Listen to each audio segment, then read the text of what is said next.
ಧಾರವಾಡದ ಜನ್ನತ್ ನಗರ ಸಮೀಪದ ಚುರ್ಮುರಿ ಭಟ್ಟಿ ಪ್ರದೇಶದಲ್ಲಿ ಗ್ಯಾಸ್ ಸಿಲಿಂಡರ್ ಲೀಕ್ ಆಗಿ ಮನೆಯಲ್ಲಿ ಬೆಂಕಿ ಹೊತ್ತುಕೊಂಡಂತಹ ಘಟನೆ ನಡೆದಿದೆ. ಘಟನೆಯಲ್ಲಿ ಇಬ್ಬರು ಮಕ್ಕಳು ಸೇರಿ 7 ಜನ ಗಂಭೀರವಾಗಿ ಗಾಯಗೊಂಡಿದ್ದಾರೆ. ಇವರನ್ನ ಧಾರವಾಡ ಜಿಲ್ಲಾಸ್ಪತ್ರೆಗೆ ದಾಖಲಿಸಲಾಗಿದೆ.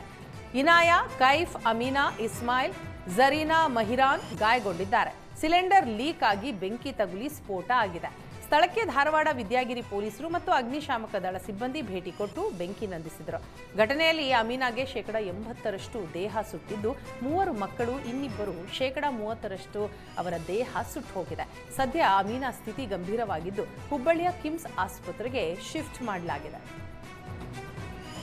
ಅಮೀನಾ 33 ವರ್ಷದ ತಾಯಿಗೆ ಗಂಭೀರ ಗಾಯವಾಗಿ ಅಂದರೆ ಗಂಭೀರ ಸುಟ್ಟುಕೊಂಡಿದ್ದರು. ಅವರಿಗೆ 80% ಆಗಿತ್ತು.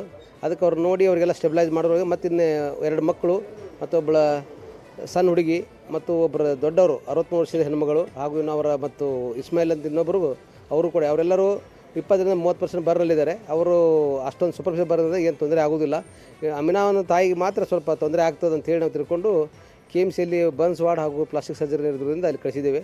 ಸೊ ಅವರು ಒಂದೇ ಮನೆ ಇರೋದ್ರಿಂದ ನಾವೆಲ್ಲರೂ ಅಲ್ಲೇ ಹೋಗ್ತೇವೆ ಅಂತೇಳಿ ಎಲ್ಲರೂ ಕೂಡ ಆಂಬ್ಯುಲೆನ್ಸಲ್ಲಿ KMC ಹೋಗಿದ್ದಾರೆ. ಎಲ್ಲರೂ ಬಾರ್ ಬಂದ್ ಮಾಡುವಂತೆ ಆಗ್ರಹಿಸಿ ಬಾಗಲಕೋಟೆಯ ಮದಬಾವಿ ಗ್ರಾಮದಲ್ಲಿ ಮಹಿಳೆಯರು ಬೀದಿಗೆ ಇಳಿದು ಪ್ರತಿಭಟನೆ ನಡೆಸಿದ್ದಾರೆ. ಮದಬಾವಿ ಗ್ರಾಮದಲ್ಲಿ ನೂತನವಾಗಿ ನಿರ್ಮಾಣವಾಗ್ತಾ ಇರುವ ಬಾರ್ ಬಂದ್ ಮಾಡಿಸಬೇಕು ಅಂತ ಆಗ್ರಹಿಸಿ ಮದ್ಯದ ಪಾಕೀಟು ಸುಟ್ಟು ಆಕ್ರೋಶ ವ್ಯಕ್ತಪಡಿಸಿದ್ದಾರೆ. ಗ್ರಾಮದಲ್ಲಿ ಶಾಂತಿ ನೆಲೆಸಿದ್ದು ಬಾರ್ ತೆರೆದಿದ್ದರಿಂದ ನೆಮ್ಮದಿ ಹಾಳಾಗ್ತಾ ಇದೆ. ಯುವಕರು ದುಶ್ಚಟಗಳ ದಾಸರಾಗ್ತಾ ಇದ್ದಾರೆ ಅಂತ ಆಕ್ರೋಶ ವ್ಯಕ್ತಪಡಿಸಿದ್ದಾರೆ. ಕೂಡಲೇ ಬಾರ್ ಬಂದ್ ಮಾಡಿಸಬೇಕು ಅಂತ PDO ಮತ್ತು ಪೊಲೀಸ್ ಇಲಾಖೆಗೆ ಮನವಿ ಮಾಡಿದ್ದಾರೆ. ಬಾರ್ ಬಂದ್ ಮಾಡಿಸದೇ ಹೋದರೆ ಮುಂದೆ ಬೃಹತ್ ಪ್ರತಿಭಟನೆ ಮಾಡೋದಾಗಿ ಮಹಿಳೆಯರು ಎಚ್ಚರಿಕೆ ಕೊಟ್ಟಿದ್ದಾರೆ. ಹುಬ್ಬಳ್ಳಿ ನಗರದ ಶಿವನಾಗರ ಬಡಾವಣೆಯಲ್ಲಿ ಅನಧಿಕೃತವಾಗಿ ನಿರ್ಮಾಣ ಆಗ್ತಾ ಇರುವ ಮಸೀದಿ ತೆರವಿಗೆ ಆಗ್ರಹಿಸಿ ಹಿಂದೂ ಸಂಘಟನೆಯ ಕಾರ್ಯಕರ್ತರು ಪ್ರತಿಭಟನೆ ನಡೆಸಿದ್ದಾರೆ. ಹಿಂದೂ ಮುಖಂಡ ಪ್ರಮೋದ್ ಮುತಾಲಿಕ್ ನೇತೃತ್ವದಲ್ಲಿ ಈ ಪ್ರತಿಭಟನೆ ನಡೆಯಿತು. ನೇಕಾರ ನಗರದ ನಿವಾಸಿಗಳು ಹಾಗೂ ಹಿಂದೂ ಸಂಘಟನೆಗಳ ಕಾರ್ಯಕರ್ತರು ಪ್ರತಿಭಟನೆ ನಡೆಸಿ ಆಕ್ರೋಶ ವ್ಯಕ್ತಪಡಿಸಿದರು.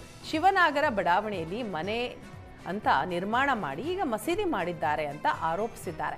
ಕೂಡಲೇ ಆ ಮಸೀದಿ ತೆರವಿಗೆ ಆಗ್ರಹಿಸಿ ನೇಕಾರ ನಗರಕ್ಕೆ ಸಂಪರ್ಕದ ಎಲ್ಲ ರಸ್ತೆಗಳು ಬಂದ್ ಮಾಡಿ ಆಕ್ರೋಶ ವ್ಯಕ್ತಪಡಿಸಿದರು. ಸ್ಥಳದಲ್ಲಿ ಕೆಲಕಾಲ ಉದ್ವಿಗ್ನ ಪರಿಸ್ಥಿತಿ ಎದುರಾಗಿತ್ತು. ಯಾವುದೇ ಅಹಿತಕರ ಘಟನೆ ನಡೆಯದಂತೆ ಪೊಲೀಸರನ್ನ ನಿಯೋಜನೆ ಮಾಡಲಾಗಿತ್ತು.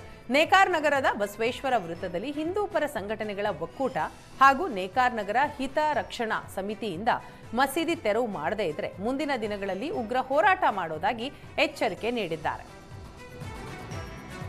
ಹುಬ್ಬಳ್ಳಿ ನಗರದ ನೇಕಾರ್ ನಗರದಲ್ಲಿರುವಂತಹ ಛಬ್ಬಿ ಪ್ಲಾಟ್ ಶಿವನಾಗ ಬಡಾವಣೆಯಲ್ಲಿ 98% ಅಲ್ಲಿ ಹಿಂದೂಗಳೇ ಇರೋದು. ಕಳೆದ 4 ತಿಂಗಳಿಂದ ನೇಕಾರ ನಗರದ ನಾಗರಿಕ ಹಿತರಕ್ಷಣಾ ಸಮಿತಿ ವತಿಯಿಂದ ಶಿವನಾಗ ಬಡಾವಣೆಯ ಅಲ್ಲಿ ಮಸೀದಿ ಕಾನೂನು ಬಾಹಿರವಾಗಿ ಮಸೀದಿ ಆಗ್ತಾ ಇರೋದರ ವಿರುದ್ಧ ಹೋರಾಟವನ್ನು ಮಾಡ್ತಾ ಇದ್ದಾರೆ. ಮೇಯರ್, ಉಪಮೇಯರ್ ಇಬ್ರು ಆ ಸ್ಪಾಟಿಗೆ ಬಂದು ಹೋಗಿದ್ದಾರೆ. ನಮಾಜ್ ಮಾಡೋದನ್ನ ನಿಲ್ಲಿಸಿದ್ದಾರೆ. ಅಲ್ಲಿ ಒಳಗಡೆ ಏನೇನು ಸಾಮಗ್ರಿಗಳಿತ್ತು ಅದನ್ನೆಲ್ಲ ತೆಗೆದು ಹಾಕಿದ್ದಾರೆ. ಸೊ ಇನ್ನು 1 ವಾರ ಇಲ್ಲಿಯ ಹಿತರಕ್ಷಣಾ ಸಮಿತಿಯವರು ಗಡುವು ಕೊಟ್ಟಿದ್ದಾರೆ. ಪೂರ್ಣ ಪ್ರಮಾಣದಲ್ಲಿ ಇಲ್ಲಿ ಯಾವುದೇ ರೀತಿಯ ಮನೆ ವಾಸಕ್ಕೆ ಮಾತ್ರ ಇರಬೇಕು ವಿನಃ ಇನ್ನು ನಮಾಜ್ ಮಾಡುವಂತಹದ್ದು ಮಸೀದಿ ಕಟ್ಟುವಂತಹದ್ದು ಆಗಬಾರದು. ಸೊ 1 ವಾರ